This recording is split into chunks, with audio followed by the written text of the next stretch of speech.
1999, history, but not very far history, ADA, our parent organization, convened a one-day ministerial meeting on communication, on education and development in Harare, Zimbabwe. The purpose of that meeting was to brief education ministers on a new program that was being planned, as well as to obtain their comments and their support. The Minister of Information of Zimbabwe was invited to join the meeting deliberately, and this was the first time that African education ministers and an African information minister were in the same room discussing issues of common concern. The representative of Ghana at that historic meeting was the Minister of Education at the time, Mr. Eko Spio Gabra. Now, he was an ideal participant for that meeting because just before becoming Minister of Education, he was Minister of Information in Ghana. Therefore, he was able to relate the two sectors, education and information, from a policy perspective. And he made many insightful contributions to the meeting that were much appreciated. The agenda of the meeting involves discussions around Africa's perennial development challenges and problems, and their relationship to education policies and reforms. Also discussed was the role of communication in supporting development agendas and how communication could be deployed to promote education programs in various African countries. The discussions were animated and informed, and the ministers were enthusiastic. In fact, one minister exclaimed, "Why didn't we think of this before?" It was agreed that ADA would continue to elaborate the new program idea. And ADA's further work evolved and became what we know today as COMED, an institution whose mission is to promote dialogue and consensus on educational programs and policies through reinforcing communication structures in African countries. Mr. Minister, with great regret, I must inform you that in the 10 years since COMED has been in existence, the innovative experience of getting education ministers to speak to information and communication ministers on communication and development was not followed up, either at the continental level or at the regional level, for example in ECOWAS or in SADC. I suspect that not much has happened at the country level in many countries, but perhaps the Honorable Minister will kindly inform us what is happening in Ghana in that direction. What we have observed over the years is that in many countries, neither the Ministry of Education nor the Ministry of Information is equipped to communicate effectively on education issues. Sometimes, in some countries, there is even no trained information or communication officer in the Ministry of Education. And the Ministry of Information has no specialized unit to tell the national education story in a continuous manner. At the level of professionals, COMED has worked extremely hard in the past 10 years to ensure collaboration of the education and communication sectors through its network of nearly 800 educational journalists and communication officers from the ministries of education. the toolkits which we are going to be examining at this workshop and this very workshop itself are examples of the ways in which COMED has, over the past decade, labored to build human capacities and to support education through communication. In addition, COMED, as we've been told, has broadened its programs and partnerships to include education NGOs and civil society, as well as communication and journalism professional associations and training institutions. In other words, it has included major stakeholders in education and communication.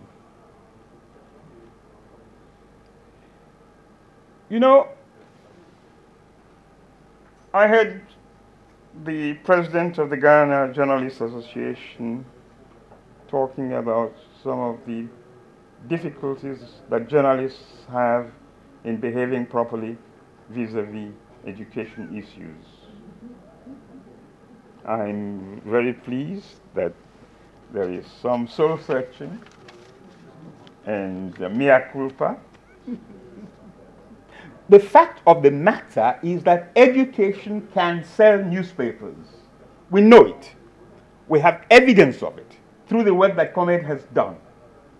Go today to Uganda, to the New Vision newspapers, and the education desk, its editor and its journalists are treated with tremendous respect, like the goose that laid the golden egg.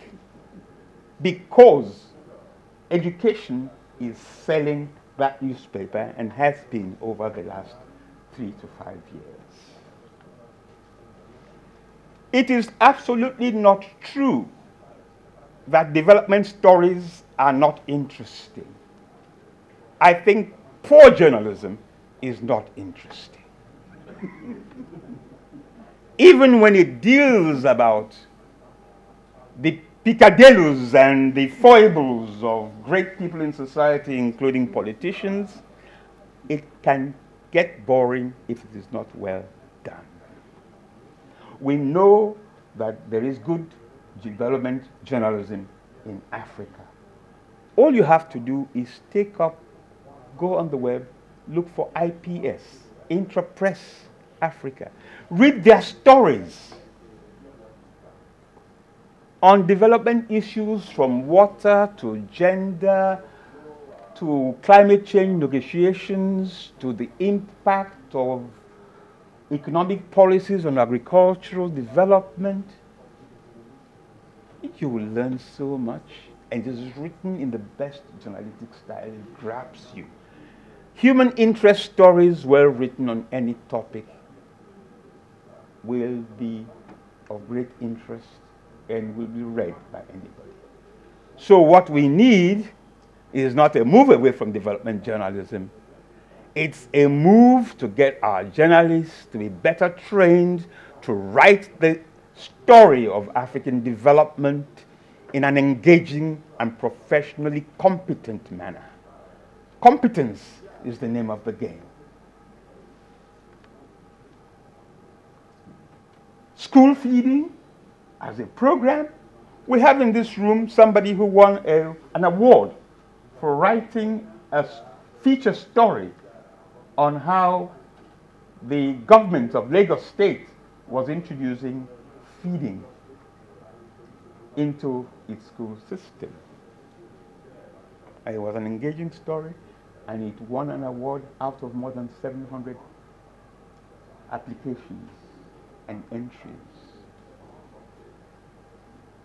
So I hope that the dialogue between the education specialists and the communication and media specialists, that is the hallmark of COMED, will continue. But let me return to you, Mr. Minister.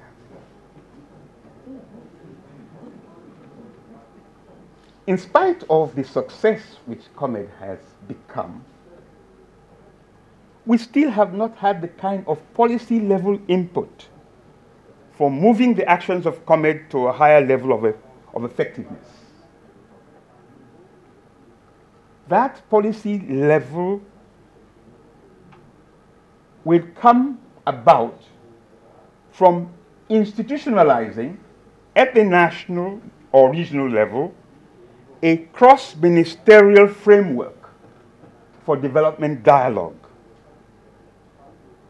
and strategic planning to make education not only a priority development issue, but to bring the critical importance of education reforms and progress to the center of development discussions and conversations at all levels, from the ministerial cabinet to the marketplace and to the farms. So, Mr. Minister, sir, who is going to bell the cat?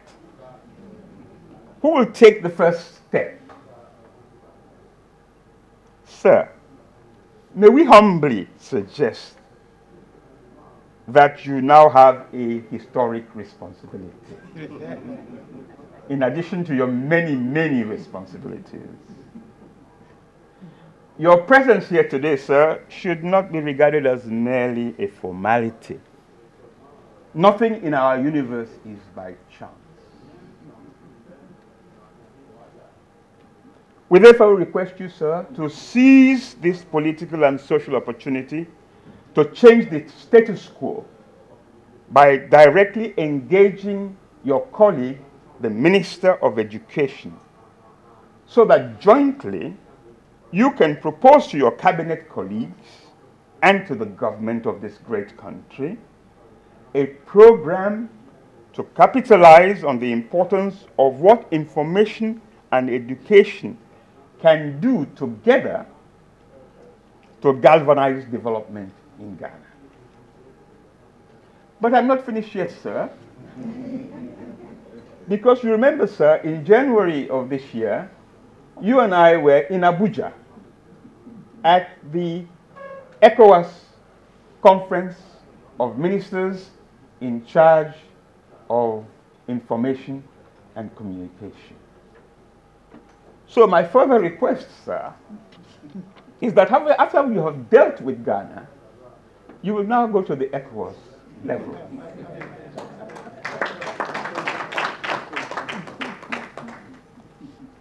And you can propose to your colleagues at the next meeting a similar action at the regional level so that our region can emerge from educational backwardness and illiteracy. ECOWAS has the largest numbers of illiterates on the African continent by region, and most of them are women, and this is not acceptable. So while Ghana is taking the lead, please, sir, take the lead. We want to make better progress in ECOWAS towards achieving the Millennium Development Goals, MDGs. As you know, among the 4 African countries that have been named as likely to meet the MDGs, the only ECOWAS country on the list is Ghana. How did you do it, sir?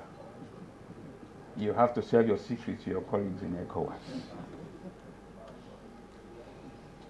In attempting to strengthen the collaboration of Ministries of Education and Ministries of Information, I'm sure, sir, that you can count on technical inputs from COMED experts and specialists.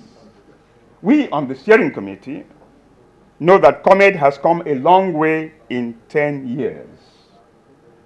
We are mindful of the support which COMED has received for its work from African governments, from non-governmental institutions, and development partners over that period. However, we feel it is time for COMED to move ahead to a higher level of relevance in the next decade. That requires a different level of commitment and, more importantly, policy support from its partners, and especially from political leaders in Africa. I know we can count on you, sir. Thank you very much indeed.